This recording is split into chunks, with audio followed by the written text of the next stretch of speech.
Hello, Priyanka ma'am. How are you doing today? I'm doing absolutely fine. All right.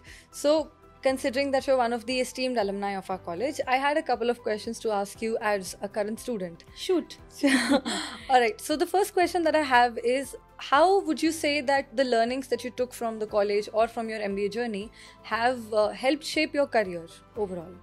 Thank you for asking this question. To be part of any academic, institution, to be to get a formal education from an institute like BIMTech, you need to be, visionary about what you want to do. So if you have a vision around, you want to, maybe go in XYZ field, maybe marketing, finance, HR. If your vision is very much clear, then nothing will stop you building your foundation framework. Your foundation framework will start right from your of course your academic curriculum, like studying from the books, getting involved with faculty members, learning from them, getting the coaching right approach from them. Of course it will talk more about the applied learning. When you are in a classroom setup, you got to interact with many of your colleagues, many of your friends who are not from your background. So you encounter that kind of competitiveness, uncertainty. So these kind of foundation framework which helps an individual. Of course it has helped me in great time. I could understand the basic concept and everything, and I could relate it to my professional journey, which is still applicable. Since I'm in HR, when I was studying like 360-degree feedback, when I was studying like psychometric, I was very apprehensive about whether we are going to use it or not. I was doing comp and bin. I studied a lot of things in data analytics, but that point of time I was not sure whether I'm going to apply them in my career. But now those foundational framework has helped me really well, and I'm able to apply all those concepts till today. So I'm sure for anyone who is joining the campus and who is part of this institute, will have to work really hard on the foundational framework. Of course your CGPS will kind of a reflection will give you a statement that you are qualified, but then applying it, getting this learning from the campus will really help you building up your career, framing up it. Right. That's great to know. And apart from these things, is there some sort of, let's say, life skill that you picked up throughout your MBA journey that has helped in your career very unexpectedly or has come in like a savior at times? I think one of the greatest thing which I could do while in the campus was a part of the CCR committee, where we were very much exposed to the corporate relations cell, and we have industry leaders and experts which are coming on and off, and even the kind of interaction we are having right now. It helps you to deal with uncertainty. So when you are in a corporate world, and when you are in a meeting, or when you are getting into a meeting, and when you are exposed to something which is there is the kind of a VUCA thing where you don't know what what to do, and these kind of experiences will help you to manage those stakeholder, manage those situations, be in control of your emotional circle. Your circle of influence well. You know what to say, when to say, how to say, and what not to say. So I think being part of the CCR was one of the good thing which I did, and I opted for it. And I think I have got a full support from the campus. I had great mentors like Dr. Maslamani, Dr. Biswas, and Dr. AK Day, and I have those kind of ecosystem internally, and it helped me a lot. That's great to know. I personally have throughout my first year's journey in MBA have seen that these life skills which we often do not happen to get in one day, but they slowly build over time, is something that has helped me through the journey as well, and I hope it will in future as Absolutely. well. All right. So the next question pertains to your expertise area, which is HR. So I wanted to know, how has the conversation around DEI, which is diversity, equity, and inclusion, evolved over the last few years, and what is the current perspective, progress about it? So I think it is one of the evolving trends of HR when you talk about diversity, equity, inclusion. Traditionally, when we have we see an organization, we would say the sales is not the field where women will work, the marketing is not that field. Even now you see big time manufacturing organizations, like our organization is working lot on diversity, equity, inclusion, where we are deploying women in archetype role. We have women in roles like where you don't find a talent in the industry. We develop talent internally.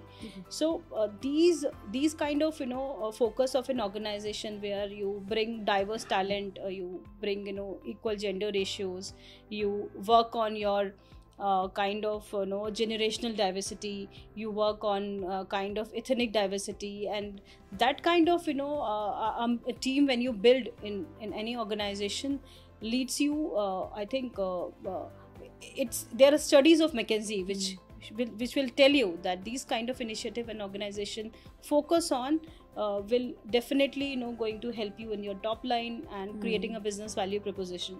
So I think even if the organization which are doing which are raising funds, which are attracting investors, the investors nowadays as a part of their stakeholders will ask, what are you doing in diversity, equity, inclusion? What is your gender ratio? What is kind of focus you have? What kind of policies you have? Because when you go into the market, you cannot you cannot demarcate that you will hire only a male, or you cannot mention it in your advertisement or your proposals.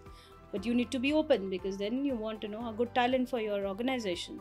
So it is kind of a area where I think all the organizations have a very great focus. And even the college, I got to know that colleges are also doing it as a dedicated credit subject. And I'm very happy about it because we could not learn it 15 years back.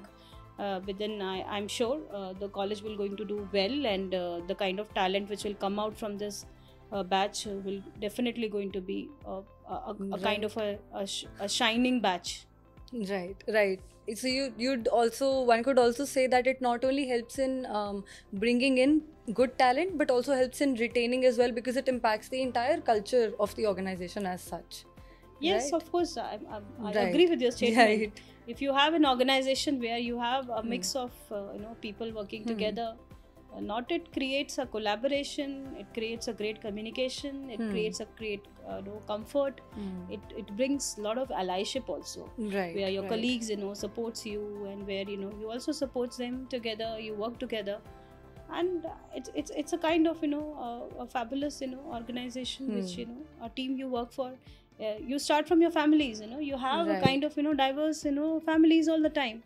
So what's wrong in having a kind of an organization which is itself a diverse organization? Right. No, that's really good to know that from coming from a student perspective as well, that the companies we are going to work for in the future are changing for the better over the couple of decades, and for the upcoming decades also we're looking at a very positive change as such.